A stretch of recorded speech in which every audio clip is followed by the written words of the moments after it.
ഫെർട്ടിലിറ്റിയിലെ ഒരു main issue ആണ് നമ്മുടെ ഏജ് കൂടുന്തോറും നമുക്ക് നമ്മുടെ വന്ധ്യതയുടെ അളവും കൂടും എന്നാണ് പറയാറ് അല്ലേ.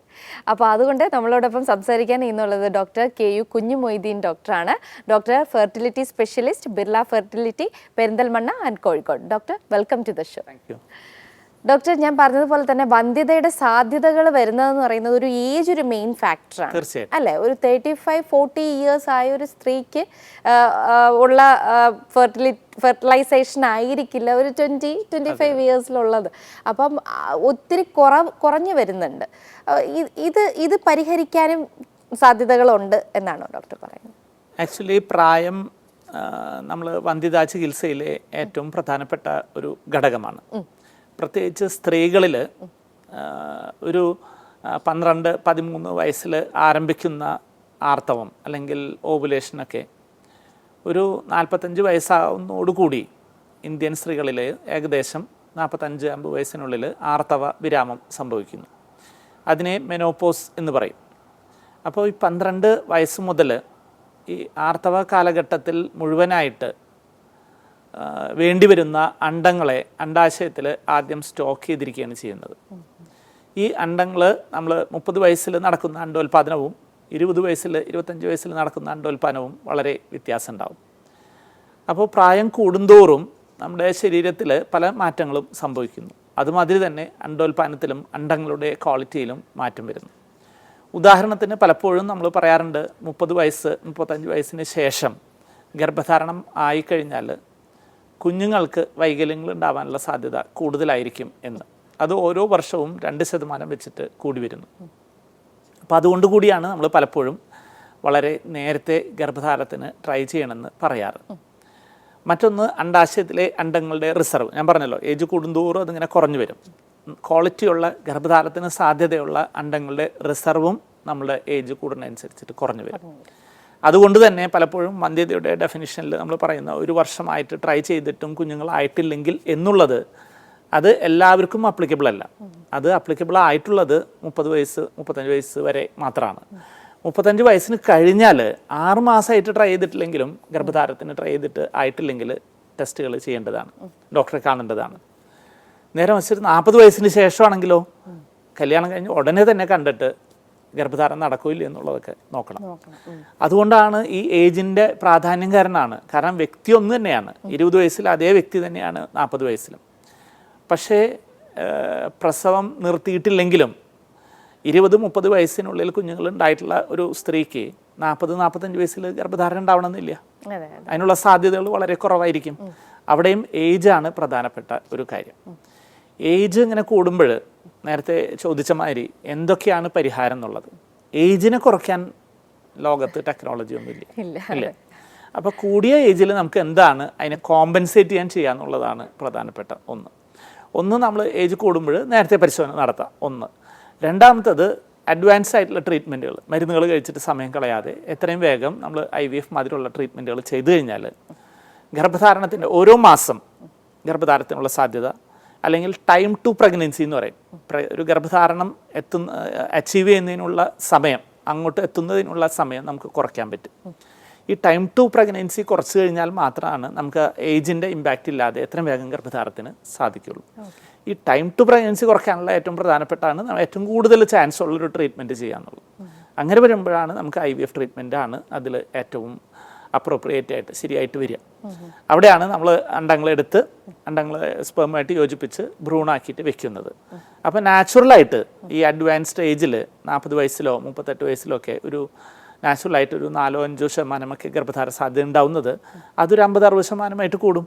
അത് ഒരു സൈക്കിളിൽ അത്ര കൂടുന്നത് ആ ടൈം ടു പ്രഗ്നൻസിയുടെ സമയം ധാരാളമായിട്ട് കുറയ്ക്കും. മറ്റൊന്ന്, സ്ത്രീകൾ ശ്രദ്ധിക്കേണ്ടത്, ഞാൻ 40 വയസ്സായിട്ട് ഗർഭമായാൽ മതി എന്ന് വിചാരിക്കുന്നവർ 40 വയസ്സാകുമ്പോൾ വേറെ പല അസുഖങ്ങൾ വരും. നേരത്തെ മുമ്പൊരുമാണ് സൂചിപ്പിച്ച മാതിരി ക്യാൻസറുകൾ വരാം. ഇതൊന്നും വന്നിട്ടില്ലെങ്കിൽ തൈറോയ്ഡ് അസുഖങ്ങളോ BP, ഷുഗർ, ഇങ്ങനെയുള്ള ഡയബറ്റീസ് ഒക്കെ വരാം അല്ലേ. അപ്പോൾ അങ്ങനെ വരുമ്പോൾ അത്തരത്തിലുള്ളവർക്ക് ഗർഭധാരണ ആകുമ്പോൾ ആ ഗർഭധാരണ കാലയളവും റിസ്ക് ഉള്ളതാവും. അപ്പോൾ അത്തരത്തിലുള്ള പ്രശ്നങ്ങളൊന്നും ആകാതെ നേരത്തെ തന്നെ ട്രൈ ചെയ്യേണ്ട ആവശ്യകതയാണ് ഇതിൽ ട്രീറ്റ്മെൻറ്റിനെ കുറിച്ച് ചോദിച്ചതിൽ ഏറ്റവും പ്രധാനപ്പെട്ട ഉത്തരം. ഓക്കെ ഡോക്ടർ, ഇപ്പോൾ കരിയറൊക്കെ സ്റ്റാർട്ട് ചെയ്ത്, അതായത് അതിൻ്റെ ഒരു ഗ്രോത്ത്, അതുപോലെ പഠിച്ചു കഴിയുമ്പോൾ തന്നെ 30 ഇയേഴ്സ് ആവും, അത് കഴിഞ്ഞിട്ടായിരിക്കും കല്യാണം, ഇങ്ങനെയൊക്കെ വരുന്നത് കൊണ്ടാണ് ഈ ഒരു ഡിലേ വരുന്നത്. അപ്പം അങ്ങനെയുള്ളവർക്ക് ചെയ്യാൻ കഴിയുന്നത് എന്താണ്?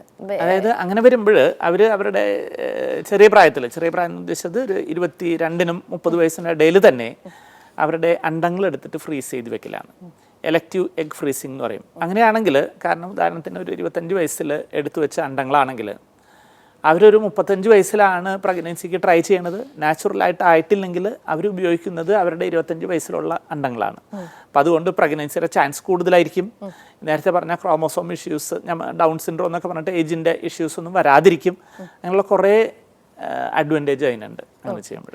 അപ്പോൾ ബോഡിയും പെർഫെക്റ്റ് തന്നെ ആയിരിക്കും നമ്മുടെ ആ ഒരു, പക്ഷെ ആ ഒരു സമയത്തുള്ള ഒരു ബോഡി ആയിരിക്കില്ലല്ലോ പിന്നെ. അതെ, അത് ബോഡി പെർഫെക്റ്റ് എന്ന് പറഞ്ഞ ഉദ്ദേശിച്ചത് പലപ്പോഴും ആ ഒരു ഏജിൽ ഒരു 35-40 വയസ്സൊക്കെ എത്തുമ്പോഴേ പലർക്കും BP വരാനുള്ള സാധ്യതയും ഗർഭസമയത്തുള്ള പ്രമേഹത്തിന്റെ സാധ്യതയും ഒക്കെ കൂടുതലാണ്. അത് നമുക്ക് ഒരിക്കലും റിവേഴ്സ് ചെയ്യാൻ പറ്റില്ല. അപ്പോൾ ഈ അണ്ടം ക്വാളിറ്റി ഉള്ള അണ്ടമാണ്, ഫ്രീസ് ചെയ്ത് വെച്ചിട്ടുള്ള അണ്ടമാണ് നമ്മൾ യൂസ് ചെയ്യുന്നെങ്കിലും ഇതൊക്കെ ബാധിക്കും. അവരുടെ ശരീരത്തിന്റെ മറ്റു മെഡിക്കൽ അസുഖങ്ങളിലേക്ക് മാറ്റം വരില്ല. പക്ഷേ ആ പ്രായത്തിൽ എടുക്കുന്ന അണ്ടങ്ങളിൽ നിന്നുണ്ടാവുന്ന കുട്ടികൾക്ക് വരാൻ സാധ്യതയുള്ള ഈ ക്രോമോസോം അസുഖങ്ങൾ ഈ 25 വയസ്സിലെടുത്ത അണ്ടങ്ങൾക്ക് ഉണ്ടാവില്ല. അത് വളരെ വ്യത്യാസമായിരിക്കും.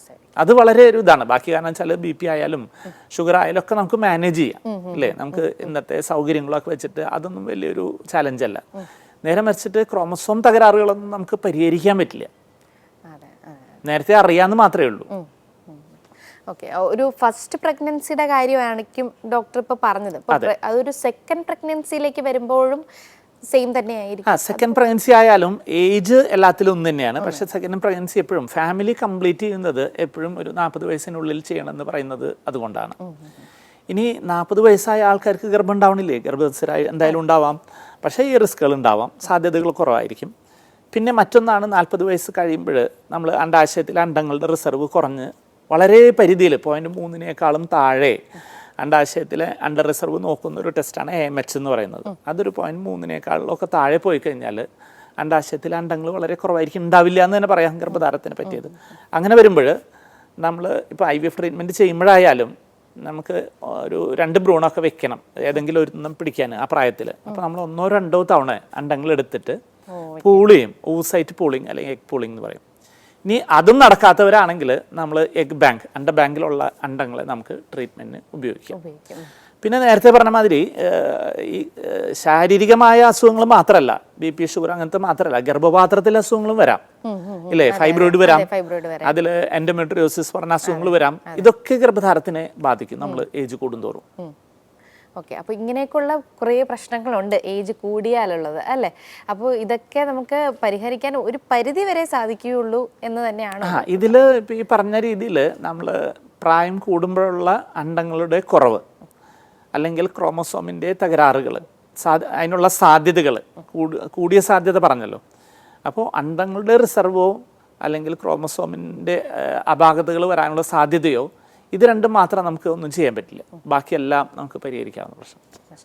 ഡോക്ടറെ, അതുപോലെ തന്നെ ഇപ്പോൾ മെയിലിലും ഇങ്ങനെ ഉണ്ടല്ലോ, 40 വയസ്സിന് മേളിലുള്ള പുരുഷന്മാർക്ക് ഈ ഒരു പ്രശ്നം വരാൻ അത് പലപ്പോഴും 40 വയസ്സല്ല, ഒരു 50-60 വയസ്സാകുമ്പോൾ പുരുഷന്മാരിലും ഈ ക്രോമോസോമൽ ഏജിങ് സംഭവിക്കാം. അപ്പോൾ അതുകൊണ്ട് ബുദ്ധിമുട്ടുണ്ടാവാം. പക്ഷേ ഇത്രത്തോളം സ്ത്രീകളുടെ ഏജിൻ്റെ അത്രത്തോളം ബുദ്ധിമുട്ട് അതിന് ഉണ്ടാവില്ല. പക്ഷേ വേറൊരു കാര്യം വെച്ചാൽ പുരുഷന്മാരുടെ ഏജ് കൂടുമ്പോൾ, ഉദാഹരണത്തിന് 55-60 വയസ്സ് കഴിയുമ്പോൾ അവർക്കും പ്രമേഹം, പ്രഷർ, ഇങ്ങനെയുള്ള പക്ഷാഘാതങ്ങൾ, ഇങ്ങനെയുള്ള കാര്യങ്ങളൊക്കെ വരാനുള്ള സാധ്യത കൂടുതലായിരിക്കും.